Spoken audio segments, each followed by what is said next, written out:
하나, 네.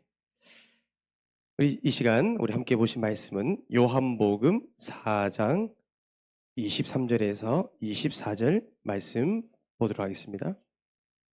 우리 함께 보신 말씀은 요한복음 4장 23절에서 24절입니다. 이 말씀 그대로 우리의 삶과 우리 주일학교 다음 세대가 이 언약 그대로 성취응답받길 간절히 소망합니다. 우리 함께 이 시간 합독하겠습니다. 아버지께 참되게 예배한 자들은 영과 진리로 예배할 때가 오나니 곧 이때라. 아버지께서는 자기에게 이렇게 예배한 자들을 찾으시느니라. 하나님은 영이시니 예배한 자가 영과 진리로 예배할지니라. 아멘. 오늘 이 시간 특별한 분을 모시려고 합니다.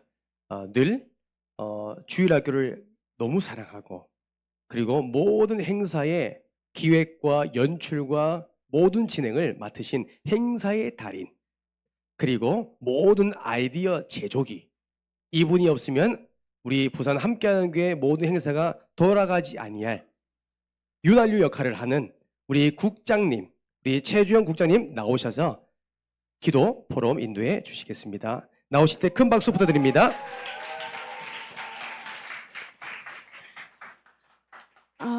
감사합니다. 이렇게 환영해 주셔서 감사합니다.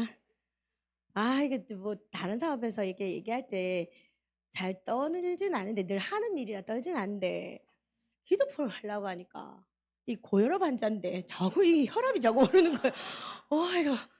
이거 심장이 막 이렇게 뛰고 있어요. 이걸 어째야 되지? 그래서 목사님이 말씀하셨는데 이제 성경학교 지나고 하면서 이제 기도 포럼을 좀 하시라고 말씀을 하시는데 처음에 아니요 했어요. 제가 끝까지 아니요 해야지 하고 계기다가 우리 배유준 우리 후대께서 여름 성경학교 할 때 기도할 때 뭐라고 했냐면 목사님 선생님 말씀에 네네네 하도록 이렇게 기도했거든요. 또 그 기도가 또 생각이 나는 거예요. 그래서 또 네네네 해야지 이러면서 또 이제 하려고 하는데 저는 이번에 이제 여름을 이렇게 지나면서 이제 행사를 우리 교회가 행사가 많았잖아요. 이제 참석을 이렇게 하면서 내가 기도해야 되겠다고 생각하는 기도 제목을 잡은 거를 같이 나눴으면 좋겠다. 그렇게 이렇게 생각을 하나님 주셨어요. 그래서 오늘 한번 나눠보도록 하겠습니다. 제가 원래 말을 잘 못하는 사람은 말이 길어지거든요. 오늘 집에 못 가실 것 같습니다. 아무래도 저 요즘에 이제 치매가 살짝 오는지 이거 저거 요거로 거의 끝나거든요. 대화가 이거 갖다 줘. 저거 이러면 끝나거든요. 근데 이거를 문장을 만들어야 되니까 상당히 지금 힘듭니다, 지금. 자, 제가 잡은 단어를 3가지를 한번 적어 보도록 하겠습니다. 회복이라는 단어를 하나 잡았고요. 그다음에 후대라는 단어를 하나 잡았고 찬양이라는 단어를 하나 잡았습니다. 최근 목사님께서 7월 초에 부르셨어요. 여름 성경학교를 해야 되겠다라고 말씀하시면서 7월 27일 토요일 하루 7월 28일 주일 하루에 끝내겠다는데 여러분 아시다시피 우리는 주일날 너무 바쁘잖아요. 그거를 여름 성경학교로 대체하기에는 너무 아쉬운 거예요. 그래서 안 됩니다. 목사님 그 자리에서 1박 2일은 해야 됩니다. 그래서 이제 말씀을 드리고 그러면 이제 어떻게 할 건가 이렇게 생각하는 저희 집에서 하지요. 그냥 대충 나왔어요. 근데 이제 제가 이제 이번에 집을 하나 사게 됐는데 2번째로 산 집이에요. 근데 이제 제가 이제 주영이가 처음 집을 샀을 때는 집이 굉장히 좋았어요. 40년을 그 주인집이 있는 집에 살다가 집을 하나 사야 되겠다 이렇게 해서 첫 집을 샀는데 너무 좋아서 거기에다가 돈을 쳐바르기 시작합니다. 자, 온통 대리석으로 쳐바르기 시작합니다. 뭐 갖가지 좋은 전자 물품을 넣습니다. 그러니까 그 당시에 제일 비싼 걸로 이제 남편한테 얘기해서 제일 비싼 걸로 넣어달라. 제일 비싼 걸로 뭐 모든 집기를 제일 비싼 걸로 넣어달라 그렇게 해서 넣었습니다. 그 행복이 엄청 영원할 줄 알았습니다. 그런데 주영이에게 문제가 옵니다. 2018년도에 정말 욕 나오는 해입니다. 2018년도에 하나님께서 정말 그 안일하게 신앙생활을 하고 있는 가운데 네가 이렇게 살아서 되겠냐? 내가 너를 흩어버리겠다. 그래서 주영이가 이혼을 하게 됩니다. 네.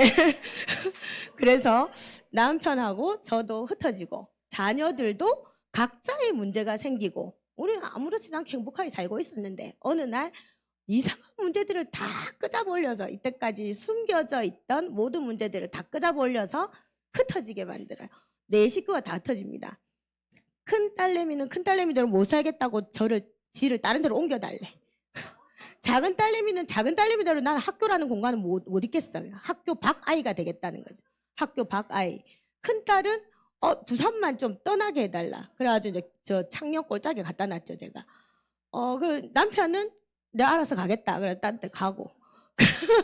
그렇게 흩어져 버렸습니다. 하나님이 모아놓으실 시간표가 있고 흩으실 시간표가 있는데 그 당시에는 이게 뭐지? 이렇게 했는데 지금 지나고 나서 보니 하나님께서 우리 각자의 신앙을 그대로 놔두면 그냥 종교 생활 하다가 죽을 것 같으니까 너네는 할 일이 있는데 왜 그렇게 뭉쳐 있느냐. 그래서 하나님이 흩으신 것 같습니다.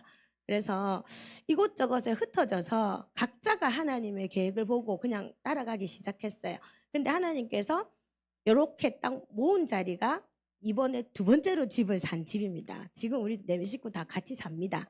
물론 네 식구 같이 삽니다. 너무 웃기죠? 네, 같이 삽니다. 네. 보셨잖아요. 남편 왔잖아요. 정교회 수련할 때. 잘생겼죠? 네. 아무 문제 없어요. 네. 잘 살고 있습니다.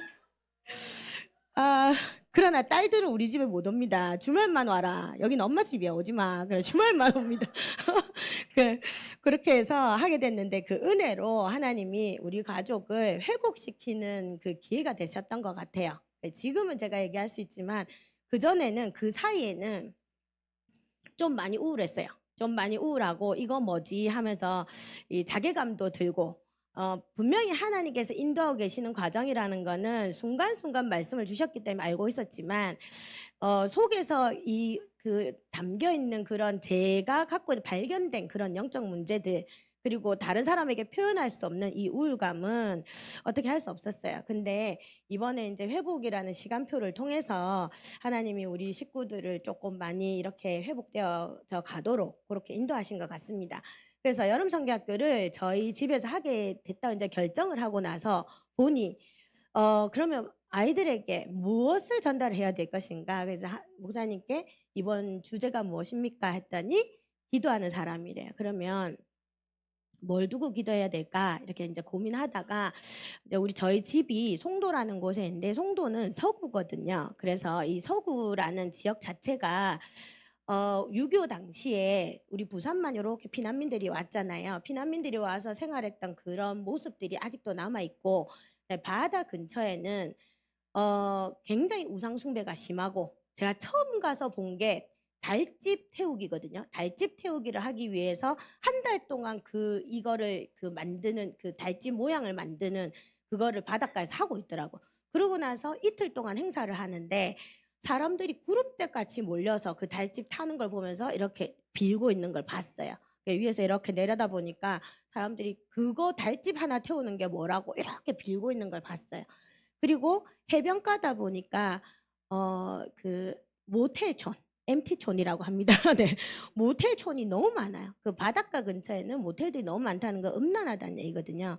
그 서구 지역이 맨 마지막까지 사창가가 있었던 자리거든요. 그래서 이제 성매매 업소들이 있었던 그런 자리고 음란이 엄청난 곳이고 그래서 그 다음에 우상숭배를 많이 하기 때문에 그 절광과 또 다른 많은 그 우상 섬기는 그런 것들이 있어서 아이들이 좀 한번 현장을 한번 밟으면 좋겠다라는 생각이 들어서 지역 탐방을 시켰어요. 한 번에 다 돌 수 없기 때문에 조를 나눠서 돌았는데 저희 조는 돌면서 뭘 봤냐면 절이 있고 옆에 바로 성당이 붙어 있어요. 그런 거를 두 군데나 봤어요. 저희 조는 아마 봤을 겁니다. 그래서 절이 있는데 절에는 스님이 사시고 성당에는 수녀님이 사시는데 둘이가 붙어 있어. 무슨 말을 하고 싶은지 아시겠죠? 네, 그래서 그런 현장들을 좀 많이 보게 하셨고요. 그다음에 이제 그 흰여울 마을이나 근대 역사관이나 이런 쪽으로 간 그 분들이 계신데 거기에는 지금 막 문화마을이라고 하지만 사실은 거기에 정말 많은 우상들이 있는 그런 자리거든요. 그걸 조금 미화시키기 위해서 이렇게 좀 그림 몇 개 그려놓고 막 그렇게 하는 공간들이기 때문에 가서 뭔가를 좀 하고 왔으면 좋겠다. 밝고 기도하고 또 우리나라의 어떤 그런 그, 그 정체성 그리고 우리가 그냥 교회 안에서 신앙생활하는 것과 우리 바깥의 생활이 이질적으로 다가오잖아요. 근데 그런 부분들을 조금 현장감 있게 좀 봤으면 좋겠다 싶어서 보냈는데 그중에서 미션을 하나 보냈는데 미션을 너무 잘하고 온 팀이 있어요. 그래서 제가 한번 여러분 보셨겠지만 한번 영상 한번 보여드리겠습니다. 거기는 흰여울 마을에서 이제 그 버스킹한 미션인데 그 흰여울 마을은 강다니엘이라는 가수가 이제 자기가 태어난 곳이라고 해서 그 마을이 되게 유명해졌거든요. 그 뒤로 유명해졌거든요. 아, 가수 필요 없다. 우리 가서 찬양하고 와라. 그런 느낌인 거죠. 자, 한번 틀어주실래요? 너무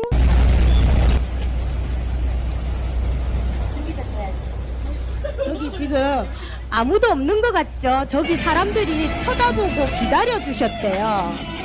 안 지나가고 기다려 주셨대요. 저게 이제 미션이었거든요.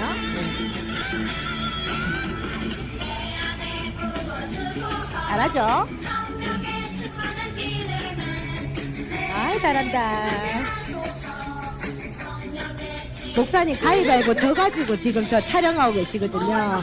가위바위보 안 졌으면 저 하고 있어야 되는데.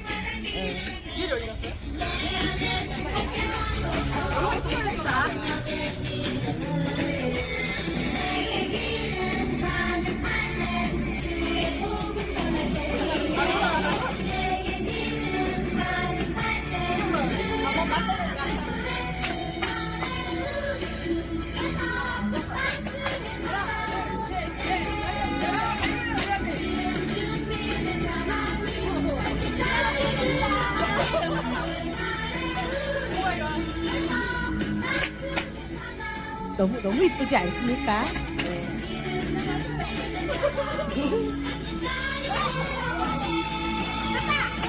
아, 네, 꺼주셔야 됩니다.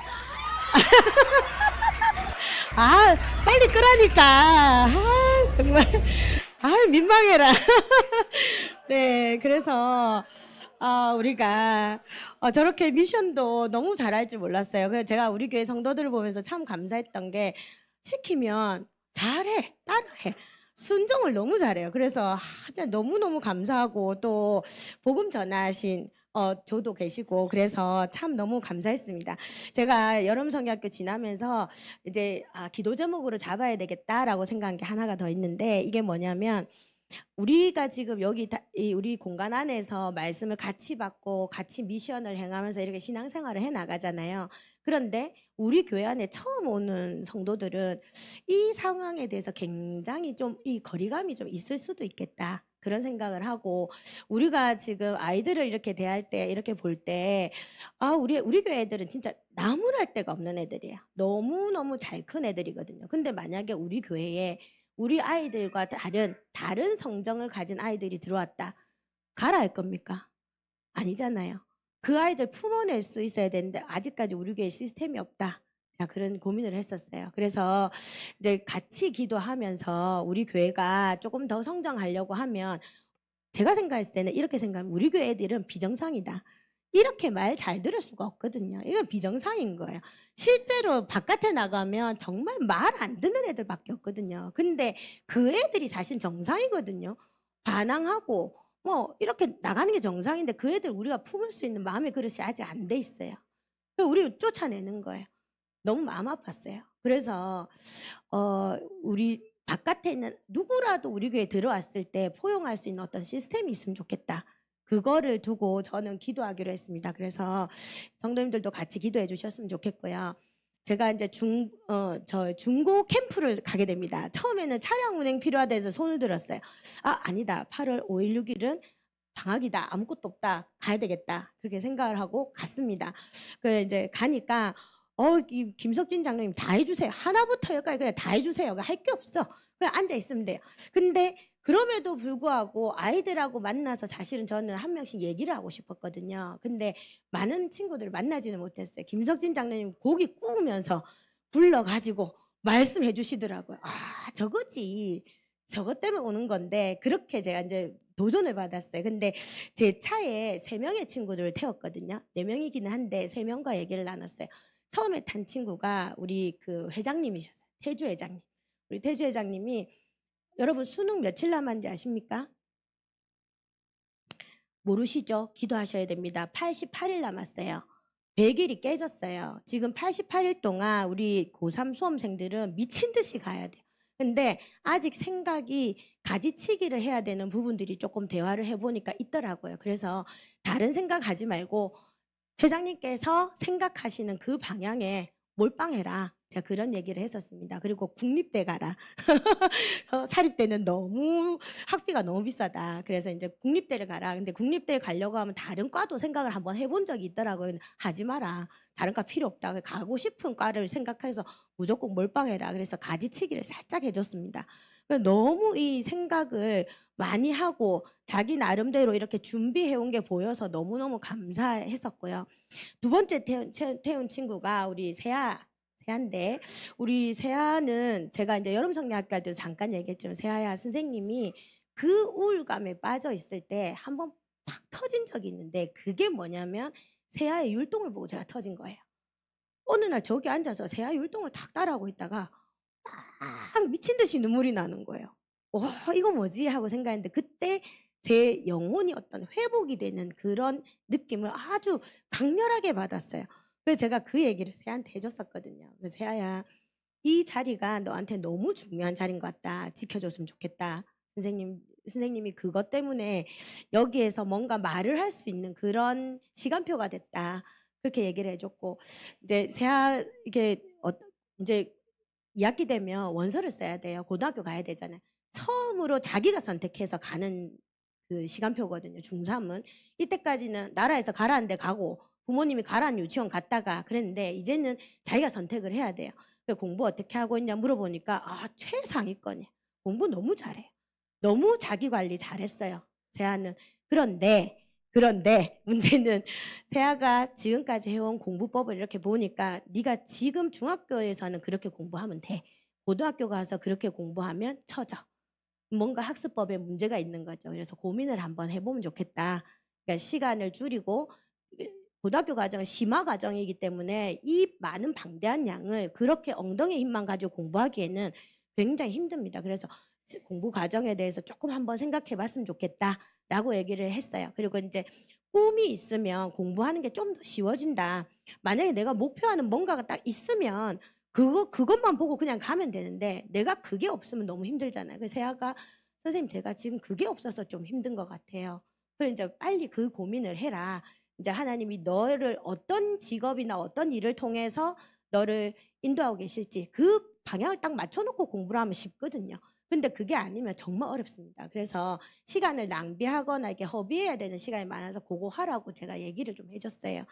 그랬더니 이제 몇 가지 저한테 얘기를 한 게 있는데 다 괜찮더라고요. 그래서 선생님도 같이 기도할게. 그렇게 하고 이제 얘기를 마무리했고 마지막에 우리 주원이를 만났어요. 우리 주원이를 제가 대구까지 일부러 싣고 갔어요. 얘기하고 싶어서. 교회 안에서 얘기할 시간이 없어요.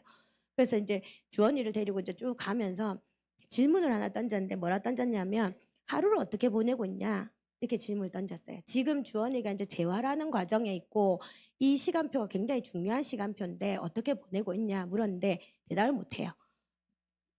주원이는 어렸을 때부터 이렇게 해왔기 때문에 많은 연습량과 또 어떻게 해야 되는지 방법을 다 알고 있어요. 다 알고 있고 정리도 다 되어 있는 친구지만 오늘 하루는 중요하다. 네가 네 자신의 트레이너가 돼야 된다. 데이터베이스가 있어야 되는데 데이터베이스가 없는 거예요.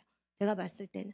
네가 어떤 훈련을 어느 정도 했을 때 내 몸이 이렇게 반응하고 그러면 하루에 훈련량이 어느 정도 돼야 될지는 네 몸 상태를 다른 사람이 체크해 주는 게 아니라 네가 스스로 해야 된다. 그 데이터베이스를 만들어라라고 제가 얘기를 해줬어요. 하고 있는지 모르겠어요. 하시길 바래요. 그래서 체크리스트를 만들어서 시간을 하루도 그냥 보내지 말고 네 자신을 테스트하면서 몸을 만들어 나가는 과정을 좀 밟다 보면 내가 이 정도 훈련량을 했을 때 어느 정도의 성과가 나오더라.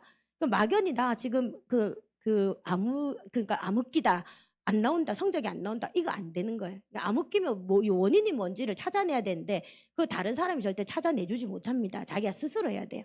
그래서 자기가 스스로를 테스트해 보라고 제가 올라가면서 얘기를 좀 해줬어요.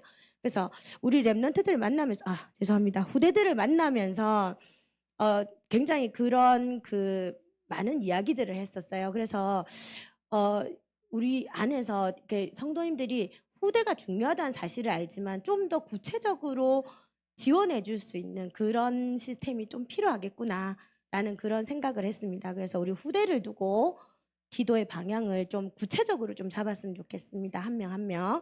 만약에 교사 기도회나 교사 선생님들이 기도 제목이 있을 때 그거를 같이 공유하면 어떨까?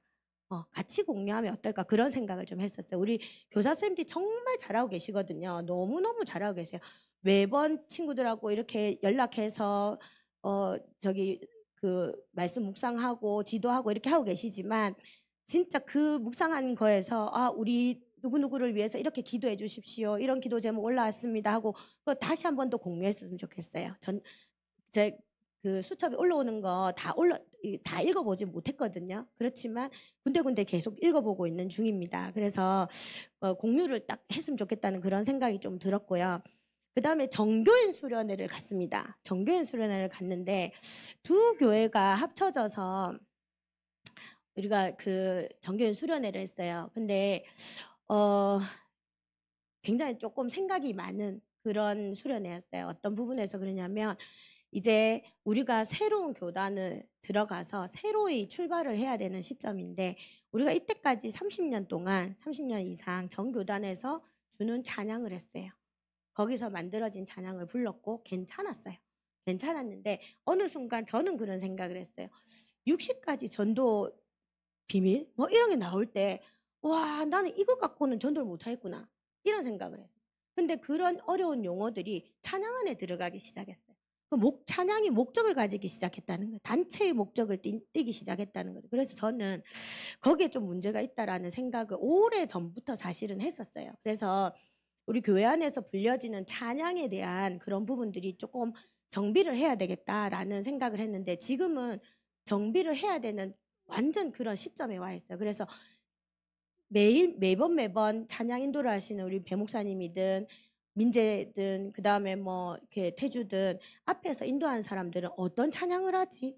이때까지가 우리 불렀던 찬양은 걱정할 필요가 없었는데 그냥 이거 부르면 됐었는데 그냥 은혜 되는 것 같았는데 근데 이제부터는 어떤 걸 불러야 되지라는 고민을 하기 시작한 거예요. 교회 안에서 불려진 찬양은 이렇게 얘기합니다. 수직적인 찬양이 있고 수평적인 찬양이 있다라고 얘기를 해요. 우리가 부르는 찬양은 수직적인 찬양이 많아야 돼요. 수평적인 찬양은 성도와 성도들 간의 그런 믿음을 고백하는 그런 찬양들이고요. 수직적인 찬양, 온전히 하나님을 찬양하는 찬양이거든요. 그 내용이 들어간 찬양이 더 많아야 돼요. 그리고 우리가 우리 지금 다이 찬양단이든 위도 오케스트라든 찬양을 열심히 잘하고 있지만 그 찬양의 내용과 가사와 그리고 악기라는 이런 부분들도 조금 고민을 해봐야 돼요. 지금은. 그래서 이제 악기 부분에서 예를 들면 저는 이제 학교에서 음악을 가르치는 교사잖아요. 악기를 얘기할 때 일단 락 음악이든지 이렇게 그 박자가 샘여림에서 많이 벗어나는 그러니까 강약, 중강약이 이게 정박에 강박이 오는 거 외에 엇박으로 들어가는 이런 박자가 많은 것들은 사람을 교란시켜요. 이 교감신경을 교란시키는 역할을 해요. 그래서 리듬에 있어서도 조금 정제되어 있는 그런 찬양을 불러야 되고요. 근데 지금 우리가 여러분 다 아시다시피 사단의 주 무게가 음악이거든요. 전공이 음악입니다. 그래서 사단은 이 음악을 가지고 리듬의 끝까지 갔어요. 랩입니다. 랩. 리듬의 끝까지 간 게 랩이에요. 그 다음에 화성의 끝까지 갑니다. 화성의 끝이 어디냐면 우리가 서양 음악을 지금 하고 있는데 서양 음악 메뉴에는 굉장히 단순한 음정 하나로 이루어져 있어요. 예를 들면 연불 같은 거 있잖아요. 원래 초창기 음악은 연불 같은 그런 음악이었어요. 그런 음악이었는데 그게 쭉 내려오면서 화성이 쌓이고 그 화성에서 벗어난 그런 그 톤 크러스트라고 해요. 그러니까 화성학에서는 톤 크러스트라고 하고 그 우리 여기 실용음악 같은 데서는 텐션이라고 하는데 화음을 여러 개를 한꺼번에 폭탄 던지듯이 던져서 나는 소리예요. 그러니까 우리 아이들이 피아노 같은 거 칠 때 주먹 가지고 퉁퉁퉁 치잖아요. 그러면 옆에 있는 음하고 불협화음이 돼서 들리는 음정 있잖아요. 그거를 음악에 사용하고 있어요. 지금 우리가 사용하는 모든 음악이 그렇습니다. 근데 그거를 조금 더 떼내고 단순화된 화음으로 써야 사실은 그게 이게 정제가 된 음악이거든요. 그래서 이 그 사단은 화음에 있어서도 리듬에 있어서도 끝까지 갈 수 있는 데까지 다 갔고 그래서 그 모든 실험적인 음악들이 나올 때까지 다 나왔는데 문제는 교회 안에서 부르는 CCM도 똑같이 흘러가고 있다는 거예요. 그것과 똑같이 흘러가고 있어요. 그 이제 아주 그 유명한 하버드 대학의 그 강연하는 자리에서 아주 유명한 번스타인이라는 지휘자가 이렇게 얘기했어요. 그러면 우리는 음악이 도대체 어디서부터 어디로 흘러갈 것이냐. 이제 나올 만한 음악은 다 나왔다.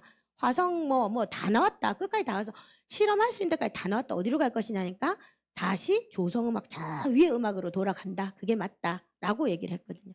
그러면 우리가 지금 해야 되는 음악들도 사실은 리듬이 정제되고 좀 어려운 얘기라 죄송합니다. 리듬이 정제가 되고 그다음 화성도 정제된 그런 음악들이 사실은 필요하다.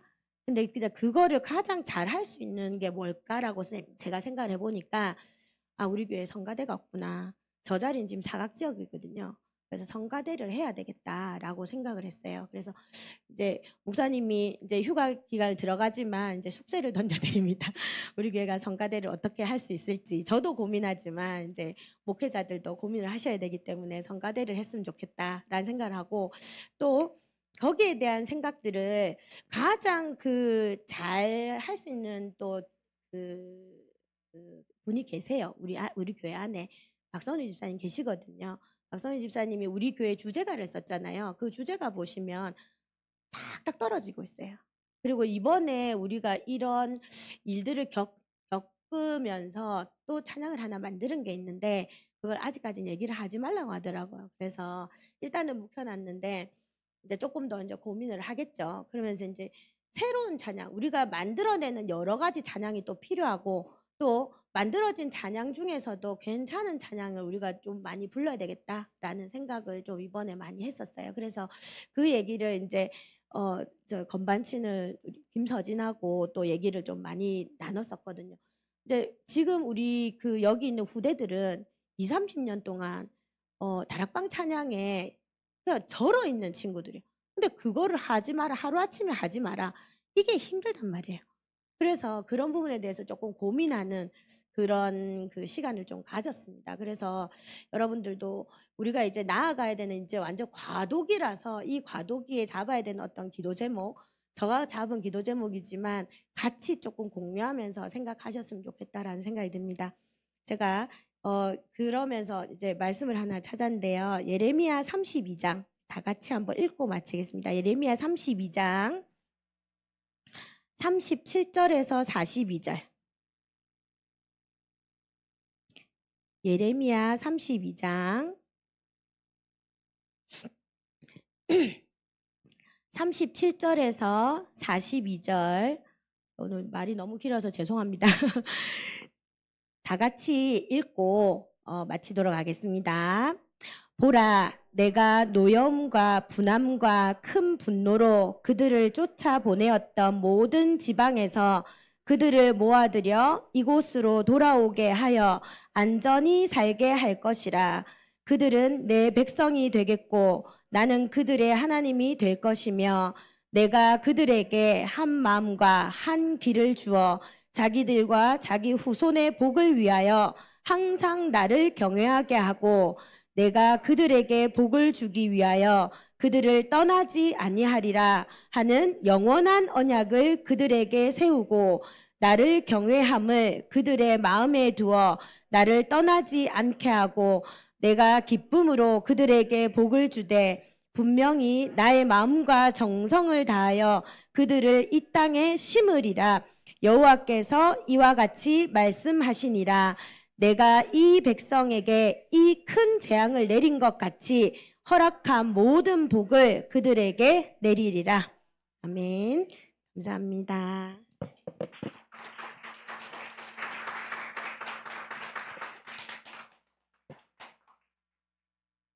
네, 감사합니다. 국장님의 기도 포럼을 들으면서 다시 한번 이렇게 느끼는 것이 정말 교회를 사랑하시는 분이고 또한 목회자를 두고 기도하시고 또 주일학교 우리 다음 세대를 두고 늘 고민과 기도와 또한 정말 격려하시는 분이구나 하는 것을 다시 한번 깨닫게 되었습니다. 이 시간 바로 우리가 구원의 길 제자 메이크를 할 건데요. 우리가 새로운 버전 있잖아요. 이 준비된 복음을 이제 전할 두 번째 우리 다음 세대를 소개하려 합니다.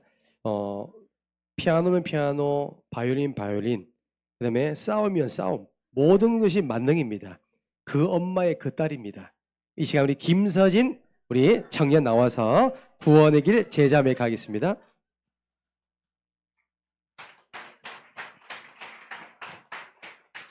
네, 국장님이 30분을 하셔가지고 아까 봤는데 30분 했더라고요. 그래서 오늘 구원에게 못할 뻔했습니다. 저를 따라해 주세요. 하나님께서 인간을 만드셨습니다. 원래 인간은 하나님과 함께 할 때 행복했습니다. 그런데 인간이 죄를 짓고 하나님을 떠났습니다. 하나님을 떠난 인간은 불행하게 살다가 죽어서는 지옥에 갑니다. 사랑이 많으신 하나님께서 우리를 죄에서 구원하시기 위해 구원자이신 예수 그리스도를 보내주셨습니다. 예수님께서 십자가에서 죽으시고 부활하심으로 우리의 모든 문제를 해결하셨습니다. 이 사실을 믿고 예수님을 마음에 영접하면 참 행복을 얻고 영원한 천국에 가게 됩니다.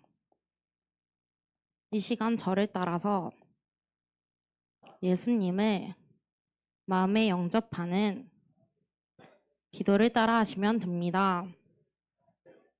예수님, 지금 이 시간 제 마음속에 들어오셔서 나를 죄에서 구원하시고 하나님 자녀 삼아 주옵소서.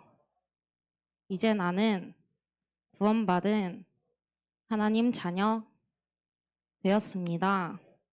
예수 그리스도 이름으로 기도합니다. 아멘.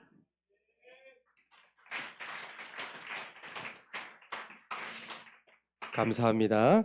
우리 서진이를 두고 항상 기도해 주세요. 앞으로 음악 전문인으로서 또 음악 이 복음을 가지고 또한 음악인들을 치유하고 살리는 이런 중요한 현장 속에 우리가 인도받을 것인데 우리 서진을 통해서 많은 음악인들이 살아날 수 있는 은혜가 임하도록 기도해 주시면 감사하겠습니다.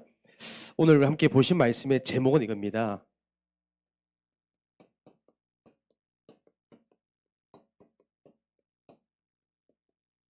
예배 드리는 이유. 저는 그렇습니다. 특별히 저는 부산 함께하는 교회에 와서 예배에 대한 이 가치를 또한 예배에 대한 중요성을 더 알게 된 것 같아요. 메시지가 아니라 말씀이 중요한 것을 저 다시 한번 깨달았습니다. 그래서 저는 바울 목사님께서 말씀하신 예배에 대한 것, 성경에 정말 다윗이 왜 예배에 대한 부분을 얘기하셨는지 그런 부분들이 이해되기 시작했습니다. 그래서 여러분들에게 있어서 예배는 어떤 겁니까? 여러분들이 생각하는 내 평상시에 내 삶의 가치를 볼 때 여러분들 인생에서 예배는 얼마만큼 가치가 있습니까? 이게 참 중요한 것 같아요.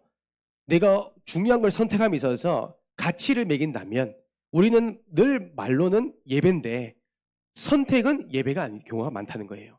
365일 52주 우리가 매년마다 원단 메시지 이후에 우리가 강단을 통해서 말씀이 대언되잖아요. 선약이라고. 그런데 우리가 1년을 되돌아보면 52주 예배 성공 쉽지 않습니다. 선택이 있어서 우리는 뭐예요? 가치를 예배보다 다른 곳에 둔다는 겁니다. 그래서 저는 그렇습니다. 구원받은 하나님의 자녀 여러분들에게는 예배는 뭐냐? 저는 사명입니다. 예배는 사명입니다. 바울 목사님이 사명이라는 이 부분을 어떻게 표현했냐? 사도행전 20장 24절에 바울 목사님 말씀했습니다. 주 예수께 받은 이 사명 감당하는 그 일 때문에 내 생명도 조금 더 귀한 것으로 여기지 않겠다. 생명입니다. 목숨이란 거예요. 내가 사냐 죽냐 이겁니다.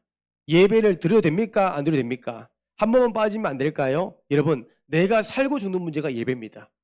영적으로 내가 한 번 빠지는 거, 그게 내 영적으로 죽이는 길입니다. 그래서 우리는 하나님의 자녀에게 있는 이 예배는요, 사명입니다. 오늘 말씀 가운데 예배를 드려야 될 수밖에 없는 이유가 발견되곤 합니다. 특별히 말씀 받는 가운데 짧은 시간이지만 한번 질문해 보세요. 나는 매주마다 예배를 보는 사람인지 예배를 드리는 사람인지 중요합니다. 예배를 본다는 건 뭐예요? 손님이에요. 예배를 드리는 것은 뭐예요? 예배자입니다. 이 부분을 한번 질문해 보세요. 첫 번째로 여러분, 우리가 왜 하나님께 예배를 드려야 될까요? 예배 드려야 될 이유 이런 분이 있습니까? 저는 우리 주일학교 특별히 중고등부 아이들에게 늘 물어봅니다. 예배는 어떤 것이냐고. 너에게는 예배는 얼마만큼 소중하냐? 얼마만큼 가치가 있냐? 물어봅니다. 우리가 예배를 드려야 될 이유가 있습니다. 왜요? 우리 모든 인간은 이겁니다. 영적 존재. 성경에 보면 창세기 2장 7절 우리 인간은 영혼을 가진 인간입니다. 다른 말로 우리 인간만이 하나님의 형상입니다. 성경에 분명히 기록되어 있죠. 하나님의 형상으로 창조된 이유가 뭐예요? 하나님 바라보라고, 하나님 의지해라고, 하나님 믿으라고. 그게 뭐예요? 예배입니다. 우리 인간은 예배를 드리지 못하면 영적 기가 상태가 옵니다. 모든 사람이 마찬가지입니다. 그리고 이사야서 43장 7절에 여러분, 우리 하나님 분명히 말씀합니다. 우리 하나님께서 우리를 창조하신 이유가 뭐냐면 내가 내 영광을 창조한 자가 우리래요. 하나님 나를 만드신 이유가 하나님께 영광 돌리라고. 더 중요한 것은 21절입니다. 잘 아시죠? 이 백성은 나를 위해 지었나니 나를 찬송하게 하려 하심이라. 하나님께 영광 돌리며 하나님께 예배드리기 위해 창조된 목적이 뭐예요? 우리 인간입니다. 그렇다면 예배를 놓쳐버리면 모든 거 다 놓치는 겁니다. 영적인 질서를 놓치는 것은 다 놓치는 겁니다. 그래서 여러분, 전도서 1장 1절에서 4절 중요하죠. 부와 부귀 영화를 다 누렸던 솔로몬, 한때 모든 것을 가졌던 솔로몬이 고백합니다. 내가 지금까지 누렸던 모든 것은 헛되도다. 그렇잖아요. 여러분, 이것은 그냥 말이 아닙니다. 모든 것을 누려본 사람이 고백한 겁니다. 헛된 거래요. 여러분, 육신적인 것은 다 사라진 겁니다. 그래서 성경에 보니까요, 3절 딱 보면요, 이 땅의 모든 수고는 아무런 유익이 없대요. 여러분, 우리가 학벌적인 것, 내가 노력했던 인간적인 노력했던 모든 거 있죠. 여러분, 다 사라진 겁니다. 오직 예배, 말씀만이 영원한 겁니다. 우리 인간은 목적이 뭐야? 예배입니다. 예배가 우리의 삶의 사명입니다. 두 번째로 우리가 예배를 드려야 될 이유가 있습니다. 여러분, 우리 하나님은요, 어떤 예배를 받으실까요? 우리 한 번쯤 고민해 보셔야 되잖아요. 앞전에도 우리 국장님께서 찬양에 대한 부분, 여러분 찬양도 예배잖아요. 저는 이전 교단에서 너무 놀랬던 부분 뭐냐면 찬양을 준비하래요. 준비 찬양. 근데 제가 봤던 성경에는 찬양은 예배입니다. 준비 찬양이 없어요. 회중 찬양 그런 게 아닙니다. 예배입니다. 그러니까 이런 예배에 대한 가치를 모르니까 설교 메시지만 예배래요. 그 많은 사람들이 이런 중요한 것을 다 놓치는 거죠. 그래서 하나님이 기뻐하신 예배가 뭘까요? 우리가 열심히 하는 거, 교회 일을 봉사하는 거, 그리고 내가 두면 정말 사과를 깎고 배를 깎아서 대저머리 두고 제사 지내는 거, 그 하나님 기뻐하는 거 아닙니다. 우리 하나님은요, 영적 예배를 기뻐하십니다. 영적 예배. 우리 정말 주일학교 우리 아이들이, 다음 세대들이 하나님께 영적 예배를 드려야 돼요. 영적 예배입니다. 저는 이번에 말씀을 준비하면서 이 말씀이 너무 부딪힙니다. 이 오늘 성경 본문에 요한복음 4장 23절에서 24절, 여러분, 예수님께서 사마리아 여인에게 일평생 영적 갈급함 상태에서 나의 인간의 힘으로 노력하려 해도 영적인 갈급함을 해결할 수 없었던 이 사마리아 여인, 5번의 결혼과 5번의 이혼을, 어떻게 보면 자기 인생을 어떻게 사람의 방법으로 해결해 보려 했던 사마리아 여인, 이 여인에게 우리 예수님이 답을 준 겁니다. 육신의 답이 아닙니다. 경제적인 것이 아닙니다. 육신에 필요한 것을 채운 게 아닙니다. 영적인 답을 준 겁니다. 그게 뭡니까? 오늘 이 성경 말씀입니다. 아버지께서는 자기에게 이렇게 예배한 자를 찾는데요. 누굽니까? 하나님의 영이시니 예배한 자가 영과 진리로 예배할지니라. 이 부분이요, 로마서 12장 1절에서 2절 말씀 나옵니다. 여러분, 우리 하나님 뭐예요? 모든 영적인 갈급함을 예배라는 답을 줍니다. 우리 영적인 것이요, 예배를 통해서 모든 게 회복됩니다. 예배를 놓쳐버리면 모든 것이 다 뒤틀어버려요. 로마서 12장 1절에 보세요. 여러분, 너희 몸을 하나님께 기뻐하시는 거룩한 산제물로 드려라. 이것이 뭐예요? 영적 예배래요. 저는 예배가 뭐예요? 나를 하나님께 드리는 것. 그렇죠? 이 부분을 정리해드리면 옆에 사람이 아멘이 아니라 내가 아멘입니다. 주변 사람이 찬양하는 것이 아니라 내 입술을 통해서 찬양하는 거예요. 다른 사람이 예배를 떠먹여 주는 것이 아니라 내가 예배를 통하여 말씀이 들려야 돼요. 그겁니다. 나를 드리는 것. 내가 하나님의 주일 예배를 위해서 내가 헌신하는 것. 나를 드리는 겁니다. 이것이요, 영적 예배입니다. 우리는 대리만족하는 사람 많거든요. 다른 사람이 드리니까 난 괜찮아. 아닙니다. 내가 예배 드려야 돼요. 내 입술로 주님을 찬양하신 겁니다. 내 입술로 하나님께 아멘이라고 화답하시는 거예요. 그것이 영적 예배, 나를 드린 겁니다. 그래서 바울 목사님은요, 고린도전서 15장 10절에 이렇게 고백합니다. 나의 나된 것은 다 하나님의 은혜다. 그렇죠? 하나님의 은혜가 있었기 때문에 다른 사도보다 더 많이 수고했대요. 여러분, 하나님의 은혜는 어디서 받습니까? 예배입니다. 우리는 단 한순간도 하나님의 은혜가 없이 살아갈 수가 없어요. 그 은혜가요, 예배 속에 있습니다. 그래서 우리가 다음 세대, 우리 후대들은 하나님의 은혜가 가득 채워지기 원합니다. 우리 이제 조양 가사님께서 이제 얼마 후이면 이제 출산하잖아요. 지금 태교 중이잖아요. 지금부터 기도하셔야 됩니다. 우리 자녀가, 다음 세대, 우리 후대가 하나님의 은혜가 임할 수 있는 후대 되도록, 정말 빌립처럼 이런 전도자 될 수 있도록, 이게요, 다 예배입니다. 그래서 저는 이번에 다시 한번 느낀 게 뭐냐면, 우리가 다 아는 거잖아요. 예배 성공이 뭐예요? 모든 것 성공입니다.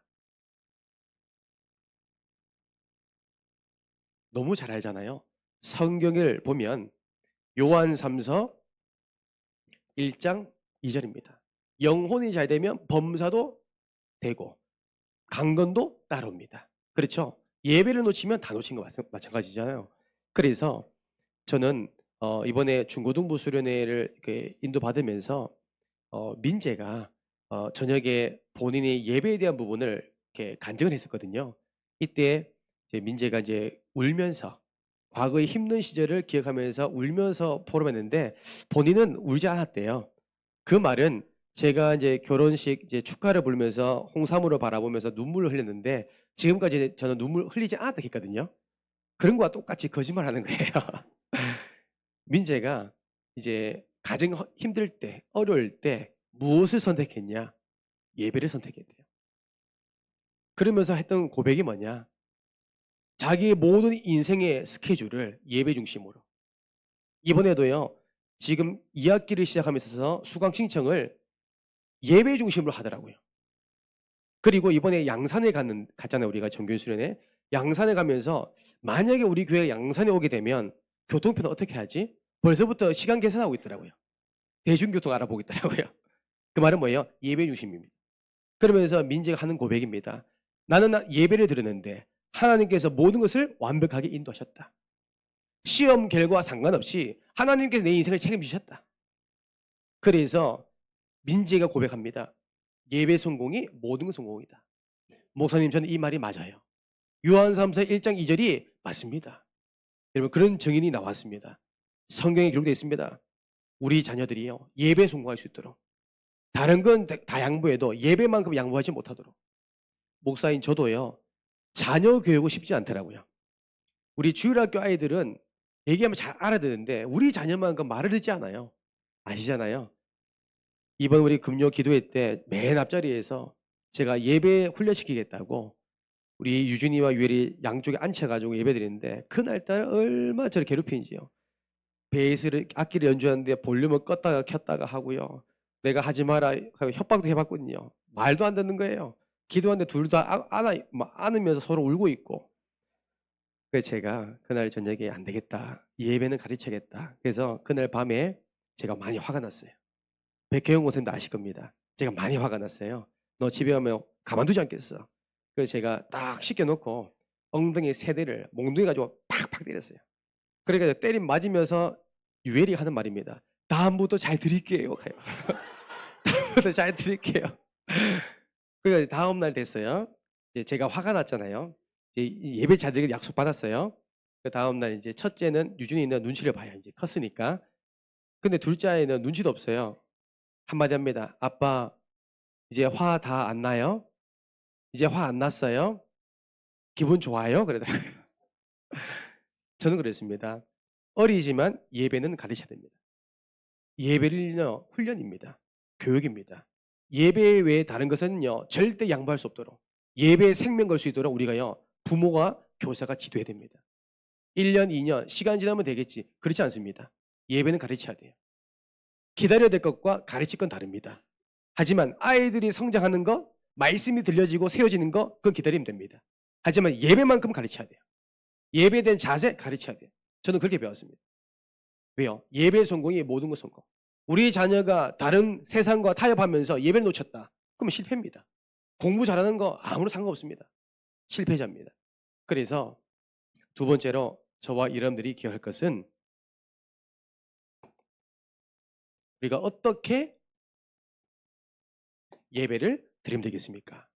이 부분이 오늘 말씀의 핵심입니다. 우리는요, 날마다 하나님이 주시는 힘을 입어서 예배를 드리는 겁니다. 시편 5편 7절 말씀 나오죠. 오직 나는 주의 풍성한 사랑을 힘입어 주의 집에 들어가 주를 경외함으로 성전을 향하여 예배하니라. 다윗은 그냥 예배드린 게 아닙니다. 하나님이 주신 힘을 가지고 힘을 입어서 예배드린대요. 그리고 시편 138편 2절에서 3절 말씀이죠. 똑같습니다. 내 영혼에 힘을 주어. 우리는 하나님이 주신 힘이 없으면요, 예배의 은혜의 보좌 앞에 나갈 수가 없습니다. 그렇죠? 저도 평일날 아침에 일어나 너무 쉬운데 주일날 아침만 되면 그렇게 피곤해요. 이상하죠? 근데 하나님 주신 힘이 있으니까. 여러분, 우리가 그냥 온 게 아닙니다. 하나님의 은혜와 힘을 주셨기 때문에 예배 자리에 오게 되는 겁니다. 오늘도 우리 제가 사역하고 계시는 우리 저 경주에서 일하고 계시는 이민우 청년, 배구 선수 출신입니다. 이민우 청년이 키가 190이거든요. 제가 이렇게 봐요. 오늘 이 자리에 나왔습니다. 우리 좌측에 있는데요. 너무 멋있고 너무 잘생겼어요. 너무 순수하십니다. 여자 청년들 빨리 눈여겨보시고요. 네. 경주에서 왔습니다. 왜요? 예배 자리 때문에. 여러분, 내 힘으로 온 거 아닙니다. 하나님이 힘 주시기 때문에. 제가 사실 이민우 청년 때문에 일주일 동안 기도했습니다. 왜요? 함께 예배드리고 싶어가지고. 그런 거룩한 마음이 있어서. 근데 오늘요, 오신 겁니다. 이것이 뭐예요? 하나님이 주시는 힘을 입어서 우리는 은혜의 보좌 앞에 나가는 겁니다. 그리고요, 우리는 예배를 어떻게 드립니까? 담대히. 여러분, 하나님의 자녀는요, 담대함이 있어야 돼요. 눈치 보지 마시고요. 우리는요, 담대함으로 주님께 나가는 거예요. 그래서 히브리서 4장 16절 말씀 있죠. 때를 따라 돕는 은혜를 얻기 위하여 때를 따라 뭐요? 시마다 분마다 초마다 날마다 은혜의 보좌 앞에 담대히 나갈 것이라. 우리가 은혜를 받기 위해서 핍박이 있을 수 있습니다. 어려움 당할 수 있단 말이에요. 예배를 드릴 수 없는 상황이 올 수 있단 말이에요. 이때 우리는 뭐요? 담대히 은혜의 보좌 앞에 나가는 겁니다. 내가 예배냐 학업이냐 예배입니다. 예배냐 직장이냐 예배입니다. 예배냐 현실이냐 예배입니다. 예배냐 핍박이냐 예배입니다. 우리 교회는 그럽니다. 예배 강조하는 교회입니다. 우리 목사님의 기준이 뭐예요? 예배입니다. 저는 그것이요 200% 맞습니다. 우리는요 어떤 상황이 오더라도 예배입니다. 담대히 우리가 은혜의 보좌 앞에 나가는 겁니다. 이것이 예배드리는 우리의 자세입니다. 세 번째로 우리는 어떻게 하면 예배드릴 수 있겠습니까? 이제는 예배드릴 때 집중해서, 여러분 그냥 집중이 아니라 초집중입니다.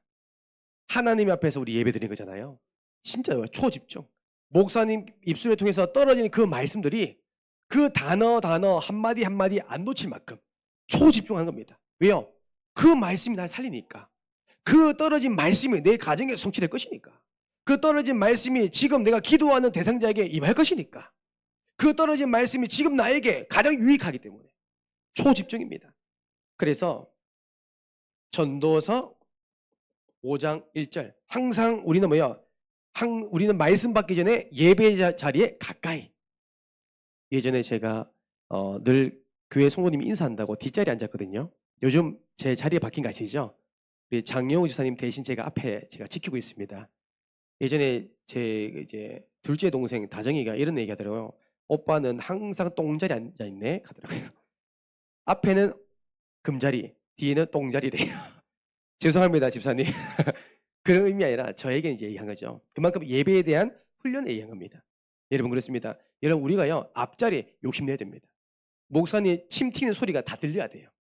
목사님의 그 물을 삼키는 소리 다 들릴 만큼 가까이 있으세요. 그러면 집중해서. 왜요? 누가복음 10장 38절에서 42절 너무 중요하죠. 마르다와 마리아 얘기 나오죠. 예수님께서 마리아와 마르다의 집에 신방합니다. 이때 마르다는 예수님이 오셨잖아요. 초청했으니까. 귀한 손님을 대접하겠다고 주방에서 이런저런 준비를 하죠. 근데 마리아는 예수님의 바로 발 앞에 예배를 준비합니다. 그러니까 마르다 입장에서 언니 입장에는 속상하죠. 그래서 예수님께 고자질을 하는 거죠. 예수님, 마리아도 같이 저를 도와서 예수님 접대할 수 있도록 대접할 수 있도록 도와주세요. 근데 우리 예수님의 기준은 뭐예요? 예배 중심인 마리아입니다. 오히려 예배 외에 다른 거 열심히 일하는 것, 그 마르다를 향해 책망합니다. 우리 예수님의 기준은 뭐예요? 예배입니다. 집중입니다. 우리의 자세입니다. 그래서 늘 우리가 예배 중에 보면 돌아다니신 부분은 항상 돌아다니세요. 단골이 계세요. 제가 저희 가까운 가족이 있어요. 늘 돌아다닙니다. 저는 알아요. 다 이유가 있죠. 근데 우리는 예배입니다. 항상 우리가 앞에서 예배의 시간은 먹는 시간 아닙니다. 가능하면요 저는 안 먹었으면 좋겠어요. 말씀 듣는 그 자리. 정말 우리가 귀를 열어서 그 목사님 떨어진 말씀 놓치지 않도록 내가 다른 것에 집중하는 순간 말씀을 빼앗기는 겁니다. 우리는 억울하잖아요. 그 생명의 말씀이 지금 떨어지고 있는데 그 말씀 내가 다른 생각함에 있어서 다른 행동함으로 인해서 놓치는 겁니다. 그래서 우리는 예배를 집중해서 하는 겁니다. 네 번째로 여러분 우리는 이 말씀을 들을 때 항상 말씀을 듣는 겁니다. 그것이 시편 16편 8절에서 9절 말씀입니다. 여러분 항상 우리 여호와의 그 말씀을 내 앞에 모시는 겁니다. 그래서 강단 말씀 다시 듣기 한번 도전해 보시는 겁니다. 그래서 우리가 주일 말씀 떨어지면 월, 화, 수, 목, 금, 토 시간이 지나면 지날수록 말씀이 더 선명해지셔야 돼요. 말씀이 희미해지면 안 됩니다. 선포되는 모든 말씀들이 시간이 지나면 지날수록 선명해지고 시간이 지나면 지날수록 그 말씀이 성취되고 그 말씀에 내 삶이 붙잡혀 나가는 겁니다. 그래서 오늘 우리가 개인 양육하는 시간에 예배를 드려야 될 이유 꼭 전달해 주세요. 또 우리 새 가족에게 또 우리가 양육받는 대상자에게 예배를 드릴 수밖에 없는 이유 심어주세요. 이번 한 주간 예배 성공이 모든 것 성공임을 고백하고 응답받기를 주님의 이름으로 축복합니다. 기도합니다. 이제는 우리 주 예수 그리스도의 은혜와 하나님의 사랑과 성령님의 내주인 역사 교통하심이 예배 성공이 모든 성공임을 날마다 증거하고 증인되길 원하는 부산 함께하는 교회 모든 전도자 발걸음 현장과 업의 발걸음 머리 위에 이제 영원토록 항상 함께 있을지어다. 아멘.